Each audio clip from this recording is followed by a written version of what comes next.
नमो नमः। अयम निजप्रो वेति गणना लघुचेतसाम उदारा चरितानामतु वासुदेव कुटुंबकम। नमस्कार, मी आचार्य बालकृष्ण दवे। आजचा आपला विषय आहे वेद आणि विज्ञानाच्या अंतर्गत यज्ञ विज्ञान। आपल्या प्राचीन संस्कृतीला जर एकाच शब्दात सांगायचं असेल तर तो शब्द आहे यज्ञ। यज्ञ शब्द संस्कृत भाषेच्या यज धातूने बनलाय, ज्याचा अर्थ आहे दान, देवपूजा। भारतीय संस्कृती मध्ये यज्ञाचा अर्थ अतिशय विस्तारपूर्वक सांगितला आहे। यज्ञ फक्त अग्नीमध्ये दिलेल्या आहुतीला व अग्निहोत्रला म्हणत नाहीत, पण परमार्थ परायण कार्य ही यज्ञ आहे। यज्ञ स्वतःसाठीच फक्त केला जात नाही, तर संपूर्ण जगाच्या कल्याणासाठी केलं जातं। यज्ञाचं प्रचलन वैदिक युगापासून आहे। वेदांमध्ये यज्ञाची विस्ताराने चर्चा केली आहे। यज्ञ विना वेदांचा उपयोगच होणार नाही आणि वेदांविनाही यज्ञ पूर्ण होणार नाही। ह्याला आपण ह्या प्रकारे समजू शकतो की जर आपण अग्नीमध्ये लाल मिरची टाकली तर ती लाल मिरची तिचा गुणधर्म आपल्याला दाखवेल आणि ती आपल्याला त्रास देईल। त्याच वेळी त्याच प्रकारे जर आपण यज्ञामध्ये औषधीयुक्त पदार्थ व औषधांचा जर आपण त्यामध्ये यज्ञ करतो तर त्यामध्ये त्या सामग्रीमध्ये उपस्थित स्वास्थ्यवर्धक औषध त्या अग्नीच्या संपर्कामध्ये येतात, तेव्हा त्याचा औषधी प्रभाव व्यक्तीच्या शरीरावर पडतो आणि व्यक्तीच्या स्वास्थ्याला लाभ होतो। वेद, पुराण आणि उपनिषदांमध्ये यज्ञाची महिमा तर सांगितली आहे, परंतु स्वतः योगेश्वर श्री कृष्णाने श्रीमद भगवद्गीतेमध्येही यज्ञाचं महत्त्व सांगितलंय।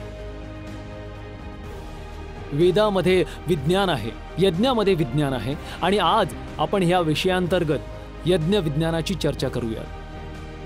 यजुर्वेदाच्या प्रथम अध्यायाच्या तृतीय मंत्रामध्ये म्हटलंय, पशोः पवित्रम अशिशताधारम पशोः पवित्रम अशिसहस्त्रधारम देवसत्वा सविता पुनः दुपशोः पवित्रेण शतधारेण शुप्वा कामादिक्षः। या मंत्रामध्ये म्हटलं आहे, या विषयाचे उपदेश शुक्ल यजुर्वेदाचे या मंत्रांमध्ये वेद मंत्रांना याज्ञिक विज्ञानाला समजण्यासाठी वैदिक स्वरूप आणि त्याच्या विज्ञानाला समजावे लागेल। ज्या प्रकारे सूर्यप्रकाशाने समुद्राचे पाणी वाफ बनते आणि आकाशात जाते आणि वेळ आल्यावर तेच पाणी पावसाच्या माध्यमातून आपल्याला प्राप्त होते, परत पृथ्वीला प्राप्त होते आणि औषधे, अन्न इत्यादींची निर्मिती होते। एका स्थानावर जिथे वाळवंट आहे तिथे पावसाची पातळी खूप कमी असते, तिथे पाऊस नाही पडत। हे पाणी किती बहुमूल्य आहे याची किंमत वाळवंटालाच माहिती असू शकते। तर जेव्हा समुद्राच्या पाण्याला क्षारमुक्त म्हणजेच खारटपणापासून मुक्त करून त्याचा वापर करणार तर ती खूप महागडी पद्धत असेल। जे सर्व देश आहेत ते त्यांना तर यज्ञ त्या पाण्याला उपयोगात आणू शकत नाही।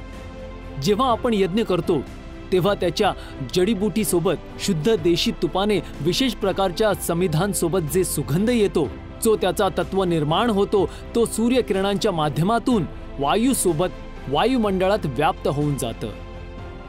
दुर्गंध, प्रदूषण कार्बन डायऑक्साईडला नियंत्रणात ठेवतं, ज्यामुळे पृथ्वीचे वायुमंडल तर शुद्ध होतेच, पण यातून जो पाऊस पडतो, जे पाणी पडते ते यज्ञाच्या माध्यमातून, त्या पावसाच्या माध्यमातून अनेक औषधी, जे स्वास्थ्यवर्धक औषधी आहेत ते उत्पन्न होतात।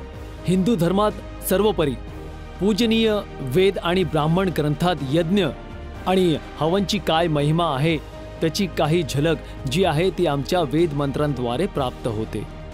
जसे की ऋग्वेदाच्या प्रथम मंत्रातच म्हटले आहे की अग्नी मिळे पुरोहितम जिग्नेशम देवम पृथ्वीजम होतारम रक्तधातम।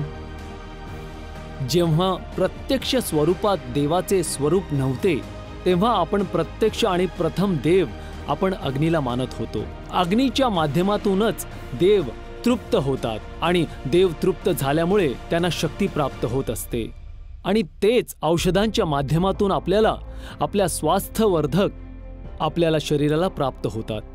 तर ज्या प्रकारे वेदांमध्ये, पुराणांमध्ये आणि वेद आणि पुराणांमध्ये, धर्मग्रंथांमध्ये, वेदांमध्ये यज्ञाच्या विज्ञानाला दर्शवले आहे.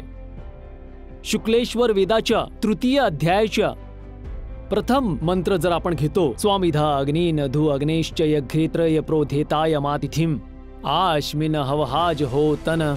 सगळ्या मंत्रांमध्ये अग्नीच्या प्रधानतेला दर्शवले आहे, अग्नीच्या महानतेला दर्शवले आहे. आणि त्यात यज्ञ केली गेलेली सामग्री आपल्या शरीरात स्वास्थ्यवर्धक अनेक औषधांची निर्मिती करून बॅक्टेरिया रहित आपल्या शरीराला बनवते. या मंत्रांपासून निहित अर्थ, प्रार्थना आणि शेवटी दिल्या जाणाऱ्या या मंत्रांच्या अर्थांना समजून जर आपण यज्ञ करणे सुरू करू तर आपण फक्त आपलेच नाही तर पूर्ण विश्वाचे कल्याण करू शकू. या सर्व मंत्रांचा सार जे आहे ते हेच सांगत असते की ईश्वर मनुष्यांना आदेश करते की यज्ञ संसाराचा सर्वोत्तम कर्म आहे, पवित्र कर्म आहे, ज्याच्या करण्याने सुखद सुख पदरी येते. अनेक प्रयोजनांसोबत विशिष्ट यज्ञही केलं जातं. तुम्ही सर्वांनी बघितलं असेल की आपल्या पुराणांमध्ये, आपल्या वेदांमध्ये, आपल्या धर्मशास्त्रांमध्ये अनेक राजश्रियांनी, महर्षियांनी, एवढेच काय पण भगवान रामनेही अश्वमेध यज्ञ केला. त्या यज्ञाचा उपयोग, त्या यज्ञाचा सारच हे आहे की प्रजेच्या हितासाठी, प्रजेच्या कल्याणासाठी यज्ञ केले जातात. आणि प्रजा निरोगी राहो, प्रजांचे आयुष्यवर्धन हो, प्रजांची सर्व इच्छा पूर्ण हो, याच हेतूने या यज्ञाला केले जाते. महाभारत युद्धानंतर श्रीकृष्णानेही पांडवांकडून एक यज्ञ करवले होते आणि त्या यज्ञाच्या माध्यमातून सर्वांचे कल्याण झाले होते. तर यज्ञ हे पूर्णपणे विज्ञान आहे. यज्ञ पूर्णपणे एक विज्ञानाशी जुडलेले आहे, जे आपल्याला एक स्फूर्ती प्रदान करते. आणि त्याच्या माध्यमातून ज्या प्रकारे एक अनिष्ट असुप्त तत्व जर आपण अग्नीमध्ये टाकतो आणि ते आपल्यावर परिणाम करत असेल, तर शुभ औषधींना आपण जर अग्नीमध्ये प्रविष्ट करू तर ते का कार्य नाही करणार. तर आपण यातून हेच निष्कर्ष काढतो की यज्ञ जे आहे ते ना फक्त धार्मिक परंपरा व हिंदू परंपरा नाही, तर संपूर्ण जगासाठी एक स्वास्थ्यवर्धक कर्म आहे. आणि आपल्या सर्वांनाच यज्ञाच्या माध्यमातून समोर गेले पाहिजे आणि यज्ञ केले पाहिजे. धन्यवाद.